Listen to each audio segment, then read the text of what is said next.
السلام عليكم ورحمة الله وبركاته. ازيكم عاملين ايه؟ في عودة حميدة من بعد التوقف الدوري، من بعد كابتن حسام حسن، بعد ما هل علينا بالتصريحات اللي كلنا شفناها الفترة الأخيرة، بعد المركز الثالث الحمد لله اللي حققه منتخبنا الوطني في بطولة البتنجانة الدولية للمنتخبات الأربعة. الحمد لله رجعنا للكورة، رجعنا لدوري أبطال أفريقيا، رجعنا للأهلي.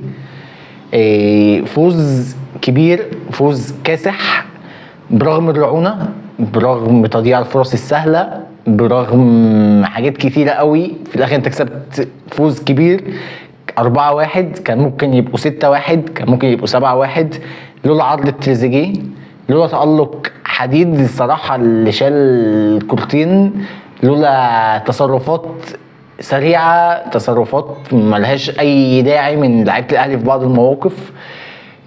هنتكلم عن الموضوع دوت. قبل ما نتكلم بس حابب يعني موضوع رمضان صبحي. ربنا يفك سجنك يا ابني، وربنا يعني يهديك. بعد ما كان زمانك ممكن تبقى دلوقتي أسطورة في الأهلي، بعد ما كان زمانك تبقى الكابتن بتاع الأهلي. والله أنا كأهلاوي أنا زعلان عليك والله. يعني ما اعرفش انت ليه عملت في نفسك كده، ليه وصلت نفسك كده. يعني ربنا يفكك كربك ويطلعك منها على خير ان شاء الله. نبدأ حلقتنا، نبدأ ماتش الأهلي اللي الأهلي دخل فيه. هو مستحوذ على الكورة، يسترب افكاره الصراحه، افكار انتشرت الاهلي من الواقع اللي هو كان عايش فيه. هل الاهلي جامد؟ لا. هل الاهلي وحش؟ لا. انت دلوقتي انت في مرحله انتقاليه، انت مش عارف الاهلي، مش عارف تمسك له مالكه. الاهلي بيبقى حلو والاهلي بيبقى وحش. الشوط الاول الاهلي نزل مسك شبيبة القبائل، استحواذ، فرص ضايعه، هدف ملغي من تسلل لشريف. كان ممكن ضربة جزاء تتحسب له تسلل على شريف دوت، كان في بداية الماتش. والماتش 0-0. جت كرة تريزيجيه انفراد، كنترول عالمي، كنترول رهيب. اخد الكورة انفراد انت والحارس، شاطها في ايد الحارس بكل رعونة بكل سرعة. يعني كرة غريبة، كرة عجيبة. بعد كده او قبل الكوره جت الكوره لديانج عرضها، عدت من قدام شريف، عدت من قدام تريزيجيه بطريقه غريبه عجيبه هي كمان. كوره ديانج اللي حطها في السماء. كل دوت انت بتتكلم في اول نص ساعه وانت 0-0 على استاد القاهره في شبيبه القبائل، مقفل عليك الملعب. كل الكلام دوت انت بتتكلم كان ممكن الماتش لولا انك جبت جونين ورا بعض. كرة تريزيجيه، جون تريزيجيه اللي من فاول من كورنر من زيزو، هيد الصراحة عالمي. بعد كده كرة بن شرقي اللي راح وعدى وعمل عرضية شريف الصراحة ما تنهاش، حطها في الجون. لولا الكلام دوت كان ممكن بعد الفرص اللي احنا شفناها ديت، الحاجات الكتيرة قوي اللي ضيعتها، كان ممكن الماتش يتعرب عليك، كان ممكن تطلع من الشوط الاول 0-0، كنت انت اللي بتجري ورا النتيجة. شباب القبائل تنزل الشوط الثاني زي الجون اللي جه فينا وهنجي ليه دلوقتي، كان ممكن الماتش يتعرب عليك. لولا لازم الاهلي يشوف الموضوع دوت، لازم الاهلي ويسترب خصوصا يشوف حد او طريقه ان الكور الكتيره، الكور السهله اللي بتضيع ديت للاهلي لازم يبقى فيه وقفه، لازم يبقى فيه عقوبه. مش عشان كسبنا 4 يبقى هنتهاون ونسيب الغلطات ديت، لا. احنا لازم نشوف نعالج الموضوع، لازم نلعب بيبقى عندنا ثقه، عندنا تقل شويه في الملعب، ما يبقاش فيه سرعه. احنا ما بنجريش ورا النتيجه، احنا النتيجه لسه 0-0 في الشوط الاول. في اول ربع ساعه بنضيع جونين، في اول نص ساعه بنضيع انفرادين. فالموضوع دوت لازم يتعالج. يسترب بقى باني شخصيه للاهلي، شخصيه هجوميا هي بقت كويسه جدا، ينقصوا فيها بس حته المهاجم الصراحه. يعني اي نعم شريف في احترامي ليه ولاعيب كبير، بس انت لازم يبقى عندك مهاجم بيخلص من نص فرصه.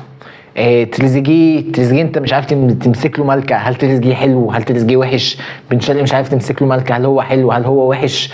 احسن واحد فيهم الصراحه هو زيزو اللي يسترب هو محرره. مش بيخليه بيلعب في مركز معين، لا زيزو بينزل بيستلم، بيروح على الوينج اليمين، بيروح على الوينج الشمال، بيشوط، بيحط، بيبقى في عمق الملعب، بيلعب مركز 10. فزيزو الصراحه الادوار بتاعته هي ادوار مميزه جدا. زيزو مميز في الحته ديت، بس مع عوده امام عاشور كل الكلام دوت هيختلف طبعا طبعا طبعا. إيه بعد كده خلصنا الشوط الاول، كان شوط متوسط الصراحه. كان كويس دفاعيا، يعني شبيبه القبائل ما راحتش بحاجه تذكر عليك، ما شفتش خطوره. ودوت هيحسب برضو ليستروب ان هو الصراحه بعد ما كان دفاع الاهلي مستباح، بعد ما كان دفاع الاهلي في غلطات كتيره، لا يستروب دلوقتي بقى عامل منظومه دفاعيه كويسه، بقى بيداري على العيوب ديت. بس ينقصك انك تجيب يعني طقم دفاع كامل الصراحه. انت الراجل كويس بس لازم يبقى عنده طقم كامل. شفنا النهارده في الشوط الاول خصوصا كمان كوكا وهاني ما كانوش بيطلعوا، ما كانوش بيتقدموا كتير، فديت افكار وحاجه كويسه ان هو بيطلعهم، بيخلي المنظومه الدفاعيه اتقل شويه، اقوى شويه. فالموضوع دوت برضه يستر شغال عليه. كوكا وديانج ومروان عطيه الصراحه في نص الملعب الدفاعي ممتازين جدا جدا جدا جدا.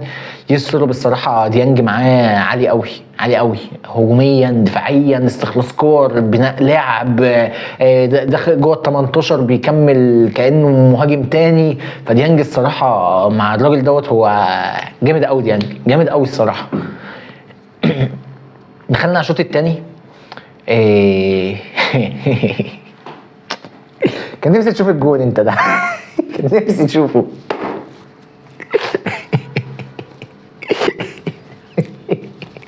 يا شناوي. انا مش عارف اعلق اقول ايه. يعني الكرة عرضية قدامه ثلاث مدافعين من الاهلي، جميل، ومفيش حد من شبيبه القبائل بيكمل الكوره. انت شايف ان الموضوع مش مستاهل انك بتطلع ليه؟ طب انت طلعت شايف ياسر ابراهيم بيجري وهيلحق الكوره ولا هيطفشها، بتقول له ليه؟ يعني بتقول له ليه سيبها؟ ادام هو واضح في الكلام ان هو بيقول له ما انا كلمتك يا شناوي وانت سبتها، وبعد كده ما اتكلمش ولا زعق ولا حاجه عشان عارف ان هو غلطان. ايه كنت بتسمع نغمه الها ها ها بتاعت فيسبوك الجديده ولا ايه؟ مالك؟ انا مش فاهم يعني ايه يعني يا شناوي انت 36 سنه، ما خلاص لو مش قادر وشطبت وخلاص بقى الموضوع غلطه كل ماتش وجوان غريبه بتخش وحاجات عجيبه، فخلاص يعني اتس اوكي. الراجل شوبيري الصراحه نزل النهارده علم عليك فخلاص يا شن انت قائد وراجل معاك 24 بطوله مع الاهلي في ال9 سنين دوت وخدمتنا وابن النادي وكابتن وكل حاجه، بس يعني خلاص انت دلوقتي بقى وجودك لينا الصراحه بيضرك اكتر ما بيفيدنا. يعني وجودك كحارس اول في الاهلي لا بقى مضر اكتر ما هو مفيد. ف الصراحه ربنا يشفيك طبعا، اول حاجه يعني ربنا يشفيك وتبقى اصابه خفيفه ونتمنى لك كل صحه وكل خير. بس يعني راجع نفسك شناوي، راجع نفسك، لان شوبير الصراحه لو ما بقاش حارس الاهلي الاول دلوقتي فاحنا في مشكله كبيره. لان شوبير يستحق. شوبير النهارده نزل شال كوره من المهاجم بتاع شبيبه القبائل في ال6 يارد. انت ما كنتش هتعرف تعمل التراي اللي شوبير عمله ده. الكوره عملت ريفليكشن، عملت بند في الارض، شوبير اللي عمل عليها تراي نط طلعها. فانت بتتكلم وبعد الجون الثالث على طول لينا. فانت كان لو الجون دوت جه كان 3-2 كنت برضه هتفضل في نفس السيناريو بتاع 2-1، كنت هتفضل قاعد على الان. فشوبير الصراحه لا مستوى عالمي، شوبير صغير، شوبير هو حارس الاهلي. ف مع احترامي ليك ولتاريخك ولكل اللي عملته للاهلي، بس الوقت والسن ليه احكام. ارتو بتاع تريزيجيه اللي جه في العرض الصراحه مزيكا اول مره تعمل ارتواله وتبقى جامده. اول مره وانت خلاص قعدت تشوت 90,000 ارطول لحد ما جبتها مره، فخلاص بقى يعني خلاص يعني هي جت حلوه بقى، وعملت فيك بقى النجم يلا ونلعب يلا خلاص حلوه تسجيل حلوه، بس يعني ايه، انا مش عارف انت حلو ولا وحش ولا حكايتك ايه الصراحه، بس يعني عايش يا تريزيجيه عايش، حابب اشيد بيك وبمستواك النهارده، بس لو عارف انت تبقى شخصيتك كده قرصة شوية كده وتلعب لعب جماعي اكتر، وتبقى مصلحة الاهلي عندك اهم، ومش ان انا اخد الكرة اشوطها على طول تبقى اول حاجة الشوطة، لا انا العب واطلع واعمل وبص هنا وبص هنا وابقى كابتن بجد، هتبقى في حتة تانية والله تريزيجيه. بس يعني بلاش الشخصيه بتاعت كل ما امسك الكوره انا عايز اعدي 1 2 3 وانا اللي اشوط وانا اللي اجيب الجون، انت نجم والله، انت نجم ومحدش هيقلل منك، ومش لازم تجيب انت الجون عشان تبقى انت النجم وتبقى انت البرومو، لا والله يعني انت محبوب من جماهير الاهلي من زمان، من ساعه ما كنت قبل ما تطلع تحترف، والاهلي جماهير الاهلي بتحبك وشايفه انك نجم وابن النادي وراجع لنا، مش محتاج كل ده يعني، خليك كده راجل ايه بتحب الاهلي زي ما الاهلي ما بيحبك. بن شرقي يعني برضه بن شرقي عمل كذا كوره، راجل مجتهد لسه ما جابش مستواه كويس. حابب اشيد بامام عاشور. امام عاشور احسن لاعب في مصر طبعا طبعا ما فيهاش جدال، لمسته للكره مختلفه،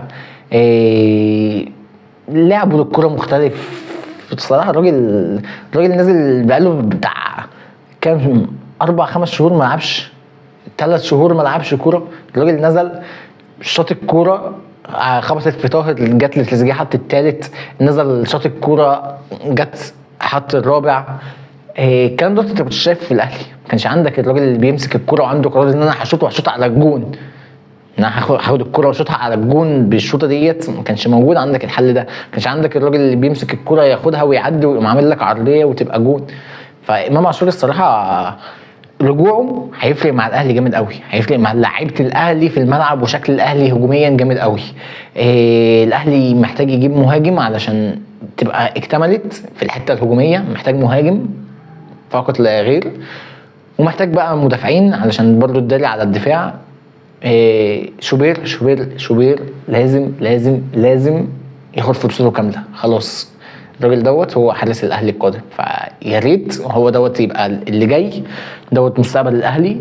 في الاخر فوز 4-1 فوز كبير، اتمنى الاهلي بعد كده لما يبقى عنده فرصه ان هو يدوس بنزين ويحط الخامس والسادس والسابع، حط لانك بعد كده هتفرق معاك، بعد كده احنا في دور المجموعات فرق الاهداف دوت بيأهلك. فاكر ماتش الهلال بتاع 3-0 انت تأهلت فرق اهداف، فانت لما يبقى عندك فرصه انك تحط الخامس وتحط السادس وتحط السابع حط، مع دور المجموعات محتاج كده. اتمنى الغلطات ديت او الرعونه ديت التسرع دوت في الماتشة الجايه في الدوري بقى في افريقيا بقى في كل الكلام دوت يتعالج. الاجوان اللي بتخش فينا برضو ديت يعني يا ريت نعالجها وبس. الحمد لله فوز اول 3 بونت لينا في مشوار ال13، يا رب نيجي في شهر 5 نبقى بنحتفل بالتتويج بيها وبس كده. وصلنا لحد اخر الفيديو، لو عجبكم الفيديو ما تنسوش اللايك سبسكرايب، سلام.